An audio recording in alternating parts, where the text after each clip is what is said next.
Ladies and gentlemen, welcome to Mom's Basement MMA. Today, I'm speaking with a welterweight contender from Miami, Florida. You can catch his next fight. That'll happen at Fury 90. His name is Luis Hernandez, and he joins me again for the third or fourth time. Luis, welcome back to the show. Always a pleasure to have you on the program, sir. Thank you so much. I'm very happy to be here. There's a lot of unique things about you, but I first and foremost wanted to hit on the fact that you're a law enforcement professional. You're a police officer. That's a really unique factor about you. That's something that you've talked about in prior interviews. And there's something that is really unique about your current training structure. And I was hoping you could tell me a little bit about what that means for the good people that are out there with you being a law enforcement professional and with you also training at Freedom Fighters MMA. What's going on with you? Because that's a story worth telling. So right now I'm working still in law enforcement down here in Miami-Dade, and I'm in a specialized unit. We focus on active shooter, mass casualty. So I'm very grateful to be in that unit, and it's just a unit full of hungry-minded people, and we're just trying to be better, help the community, and training's been great. With my department, there's a training facility where it's like the academy, and we have a team called the Hive. We have a bunch of black belts, brown belts, different type of belts, and we have collegiate wrestlers that have came by. We have people that love to train, and the looks that I'm getting there, it's amazing. I have great teammates that help me there while I'm working, and with Freedom Fighters, it's always been good, and I'm getting great training there with my main training partners also as well. Well, Freedom Fighters MMA, let's hit on that for a little bit. When I think of the gyms that are in Florida, that's not the first gym I think of. And I think Yeah. for a lot of younger fighters that are out there, they associate bigger with better. That's not always the case, though. That's- And I was hoping you could expand on that a little bit. When I say bigger isn't necessarily better from an MMA training perspective, can you kind of explain why that isn't necessarily the case and why training at Freedom Fighters is the good fit for you? Just to start it off, my head coach, Manolo Lopez, he's been in the game forever. I got Ray Ceviche from Duro, my grappling coach. They're amazing. They're not just for me, it's not coaches, it's like family. These other gyms, nothing against the coaching. They have wonderful coaching. But you're going to go to a gym, say Killcliff, ATT. They're great gyms. They are. But the quality that you're going to get back, as in, hey, look, we're going to give you specific work, until you don't get to a level where, Bo Nickel, you know, these guys that are top contenders, in the UFC, or 18 and 0, 19 and 0, 21 and 0, something crazy like that. You're not. I'm not gonna say it, but you're not getting the same work that I'm getting at my gym. I'm getting, like, right now, probably in an hour and a half, 2 hours. I'm getting specific work. And the coaches, they don't see me as a number. They see me, as family, and my teammates. I can name off rip. It's like, we might be a small gym, technically, but we have so many people that, like, when they say, hey, you're going to get somebody from Freedom Fighters, they're like, Marcus Loretta, my main training partner, Francesco Ricci, Justin Vasquez, my ding, we got Sean Mora, Jacob Diaz, and that's just naming some of them. I could go on the list, and the quality that we have, when people see these names, they're like, they think twice. Like, I'm getting great work, and I love my gym. And big gyms are great, but nothing like a homegrown gym. That's how a lot of people, a lot of people make it to the UFC. They come from a small homegrown gym. They might make a switch at the end, and it might cost them.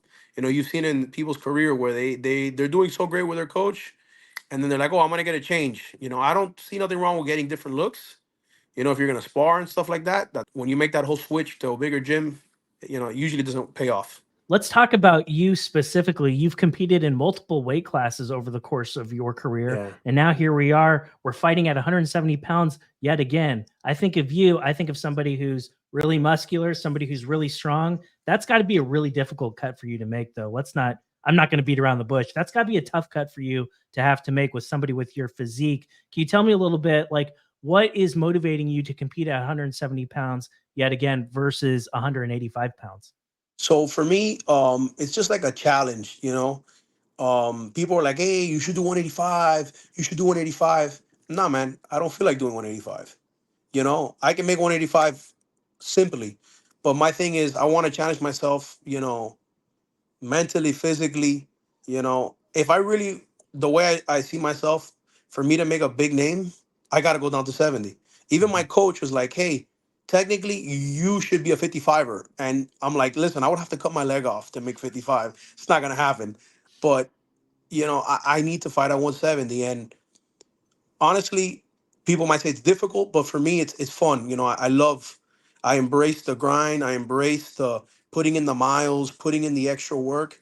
So when I make that weight, I'm like, for every pound that I got to lose, this guy's gonna suffer more. Mhm. It's a mental game for me, and I love, getting skinny and ripped, and then gaining it back like Patty Piblet. Pretty much like, ugh. I think of you, Lewis, and I think of somebody who is a very promising prospect. You've never made it into a second round of an MMA fight to date, but obviously we're not delusional. We know that we're scaling up. We're getting a tougher fight. You'll be fighting Mhm. Nick Lancaster at Fury FC 90. He looks like a tough guy, just like you. He's burned through all of his opponents. He's an undefeated guy, 3-0. What is it that you see about Lancaster that makes him a formidable opponent in your eyes? No, I respect him. He's a big dude. I think he's like 6'2". But most of my training partners, Marcus Loretta, Francesco, they're big dudes. I've trained with heavyweights, Michel Batista when he's in the UFC, Juan Espina. These guys are big dudes. So you're not the biggest guy I've faced, but I'm glad I get an opponent. He's 3-0. I'm 3-0. You can consider two prospects, but it's the stash time. I'm ready to do what I need to do. Get on ESPN MMA again and get another nasty highlight reel. And hey, sorry man, but you signed the contract. I signed the contract, and I know what time it is. When I think of you, Lewis, I think of somebody who's very, very aggressive. I think of somebody who's very strong, as I've mentioned before, but also somebody with really, really good wrestling chops. Like, I don't know if I've ever seen you shoot for something and not get it. And when you look at this guy, a guy who's also very dangerous, just like you, also a guy that has finished every fight he's ever been in, do you still feel like you'll be able to pretty much like dictate the pace of where this fight goes? Do you feel like you have a wrestling and grappling advantage over Lancaster? I honestly, I respect him 100%. He's game, but the amount of work that I'm putting in, you know, maybe I don't want to wrestle. Maybe I want to strike. Mhm. I have the skill set to do whatever I think I put my mind to. If I want to wrestle, I'm going to wrestle you. I'm going to take you down. Now, if I want to stay standing, I'm going to stay standing. Mhm. I have something that I'm planning on doing. I don't want to say it yet, but it is going to come out on doing like a little docu series, like a UFC embedded type thing with one of my guys, Fighters Delight. And I already called what I'm going to do. That's my mindset, and I'm just going for highlights. You know, if it ends up on the ground, I know I'm a brown belt in jiu-jitsu. I wrestled. I love it. If we're gonna grapple, we'll grapple. I'm wherever you want to take the fight, I'll take the fight. And you brought up earlier, I haven't been to the second round in a professional, my professional career, but if it goes to the second or third, I know I have cardio. I know I have it. I know, and I'm ready to go to the deep water. If we got to go to the deep water, I'll go to the deep water. But I'm going in there, I'm gonna bite down on my mouthpiece. And Holloway, how you point it down? That's what I want. I want violence. People pay for violence. Fury FC 90, that's a Texas based promotion. You're going to be fighting outside of Florida. And for you, it means exposure to a totally different wave of MMA fans, fans that may not necessarily be familiar with who you are, your gym, kind of what it is that you're all about. Are you excited to kind of go out on the road and maybe not fight in Florida for a change? Exactly. For me, it's huge. It's another huge promotion for UFC. I was able to sign a 4-fight contract with them. 4 fights for a year, and I'm super excited because these guys that are fighting in Fury are getting signed to the UFC. So I'm one highlight away from getting signed. And I like Texas. Florida and Texas. Those are the biggest states. You can't get better than that. California's nice, but you know Texas and Florida, I think the best states for MMA. And I'm excited to go. The crowd's fun. I got a crowd of my people going over there, and it's gonna be good. I'm excited to put on a show on Fury and get my hand raised. For people who've never seen you fight before, Lewis, what can they expect when you perform on May 12th at Fury FC 90? They're gonna expect to see fireworks. I'm going in there, and you're paying, to see violence, and that's what I want to give. I want to put it down on the line, and I'm gonna go out there, and if we're gonna bang, we're gonna bang. I keep saying that, and I love this. I just want to go out there and show the world who I am. Titan FC 83, July 21st. This is the fight that you went viral on. You broke the internet. And I think you saw firsthand the plus side of that, but then also the negative side of that, really. Oh yeah, big time. And there was like a lot of controversy behind that. Daniel Cormier he has his opinion on it. The internet has their opinion on it. Yeah. I'm sure you got a lot of very friendly DMs after that fight that happened as well. And I want you to tell me, if I were to say, like, Lewis, can you just explain like what happened at Titan FC 83 for people who don't know what I'm talking about? Can you explain all of this and then the aftermath of that fight? No matter what, I'm coming out there and I'm gonna blast the head kick. If we touch gloves, we touch gloves. If you've seen my fights before, I'm southpaw. Number one, I didn't come out with my hand extended, right? One thing is I come out always with my arm, semi-extended. Now, if I'm open palm or like, we're gonna touch gloves, I'm gonna touch gloves. I respect that. I'm a man. If we're gonna touch gloves, we're gonna touch. He wasn't coming out to touch gloves. Like, I know I could put my life on it. I know, because we even spoke after. I'm cool with this guy now, and went out there and, threw the head kick and landed flush. It was a beautifully executed head kick, and I actually spoke to him after. I'm actually cool with him. We still talk on social media. I'm following his career. And he literally told me, he's like, man, I wish I could have gave you more. And the internet went crazy. I know they're hating for a fact because they're like, hey, this guy's in law enforcement. That's like the biggest thing. I really think if I was a regular Joe Schmo, they would still hate, but it wouldn't be as bad. Because they're like, oh, this guy's a cop, blah, blah, blah. So they went off. Talking about, I got DMs, death threats. I was laughing. It was funny. I was still getting, it's still funny. And I was telling people, like, hey, if you want to show up at my gym, you can meet up. I really don't care. We can run it. It's like, hey, I wish I could have showed the world more, but it was a beautiful highlight. For me, it's a beautiful head kick, and go back, I'll do it again. It's textbook, and like Daniel Cormier said it, he wasn't going to touch gloves, and it's protect yourself at all times. Was there any positive things that came out of that fight for you? I got some recognition, at work and everything, but positive for me was I got some exposure, ESPN, some of the local news is down here. No, they didn't do an article, but I got some exposure on the news. That's about it. For me, it was a regular fight, like I'm going back. I was literally back the next day in training. I was like, okay, that was cool. That was yesterday's highlight. I'm looking for tomorrow's highlight. For you, Lewis, there was another thing I wanted to pick up on. You've been fighting for a very long time, 6 years now, and that's a very long time to be an active participant in mixed martial arts. And I was curious, from when you started your amateur career back in 2018 to present, here we are 6 years later, what's been the biggest change about MMA that you've witnessed as a fighter over all this time? The sport's grown. It's going to continue to grow. It's giving more recognition to its fighters. But I would say, there's always been trolls, but I think there's more trolls now than before. There are people that have never trained a day in their life, have never gone in a cage, have never done any type of, combat sports or any type of sport. And, everybody's going to have an opinion. And I've noticed more and more, people, they're probably talking bad about the Holloway fight. It's like, what are you talking about? That was a great fight. And then, these people that never, like I said, never trained, they're going to always have a comment. You talk about any fight that was in UFC 300, almost every single fight was great. And they're going to be like, oh, this, and this. Like, man, you weren't in there. You don't know how much work we put in, and you're going to go and, mouth badly about one of these fighters. That is, that is true, because I've realized just in the time I've been around from like 2021, the mean things people say about me compared to like today in 2024, like every single time I put out something, dude, people have like really mean things to say about me. Like, this face triggers people, Lewis. I don't know why. I get the same reaction. I think you look good, man. And I'm looking Thank forward you. to your fight at Fury FC 90. Let's get on to some fun questions. We had some users submit a few, and I think I have a controversial one for you right off the rip.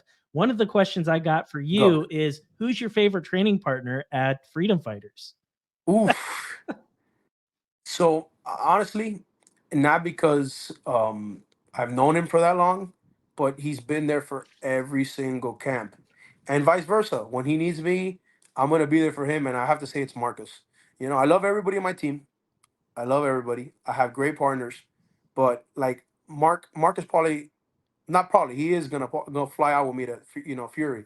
You know, he's always there for me, and man, I could really, I joke around and everything, but I know in the next year or two when I'm in the UFC, he's gonna be in my corner, you know, and he's guiding me in the right direction, and I trust that man. You know, whatever he tells me, I'm gonna do it. What is on your playlist currently? For music, Mm-hmm. oof. So lately, I've actually switched my music. You know, I'm listening to a little bit more country now, not too much, but I've gotten into like a lot of techno, like raging techno. Like it's like a jam, and then it's kind of weird because it's like it almost feels like you're in a temple, but it's with techno. You All know, right. and it just gets like it goes right. Like we just start. I put it on sparring on Wednesdays and Saturday nights. Everybody's like, "What's going on here?" So everybody's like starts raging. Well, there you go. A techno country vibe for Lewis. What's your Yeah. favorite movie of all time?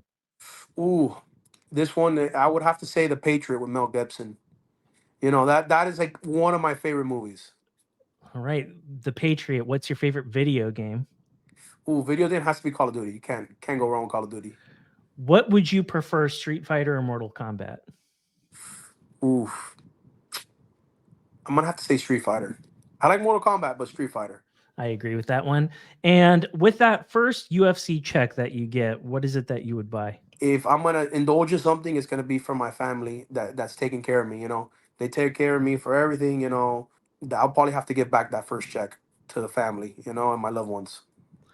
Lewis, tell me who your favorite female mixed martial artist is of all time.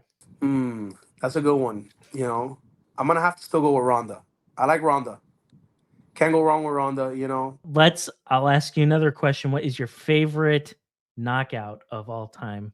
I want to say I want to say this one, but I say it was probably have to be Dan Henderson. Which against whom? When he went against I think it was Michael Bisping. Okay. That That's the when one we're he going with? that listen, I like Michael Bisping, but that was controversial. You know, he gave him that extra power bomb after. Absolutely. And I true or false? If Max Holloway and Ilya Tuporia fight, does Max Holloway knock out Ilya Tuporia? True or false? I would say a false. I like both of them. Hmm. I like Holloway. I like Deporia, but man, the way Deporia trains with his training partners, and you know that video of Gilbert Burns saying that he went to Kill Cliff, he just started knocking people out. I think Deporia hasn't been through those battles. You know, I think he still has a really good chin. I think that's gonna be a great fight. You know, but I think what's gonna end up happening is it'll be a Topuria versus Volk before they make the Holloway fight.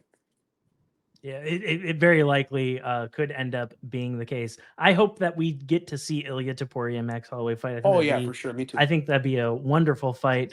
But Lewis, I'll conclude by giving the mic back to you. If there's any training partners or if there are any sponsors that you needed to talk about before I let you go, let's do it. You know, my training partners, Marcus, Francesco, Jacob, Justin, my thing, Sean, you know, all these guys at my gym, you know, the Hive. I got my partners, you know, Eddie Quintana, you know, my coaches over there, Dave, Sean Gernowitz, you know, all the guys I train with at the Hive. I love you guys. And, you know, I have just a great support system, you know, GLS Pharmacy. And, you know, I'm just excited for May 12th, you know, Mother's Day. I'm going to give my mom a nice gift, you know. Well, there we go, ladies and gentlemen. Make sure you tune in to UFC Fight Pass to watch Fury 90, where Luis Hernandez will be putting on a good performance for you guys. You are not going to want to miss it. Luis, thank you so much for being on the show, sir, and I look forward to having Thank you you. back very soon.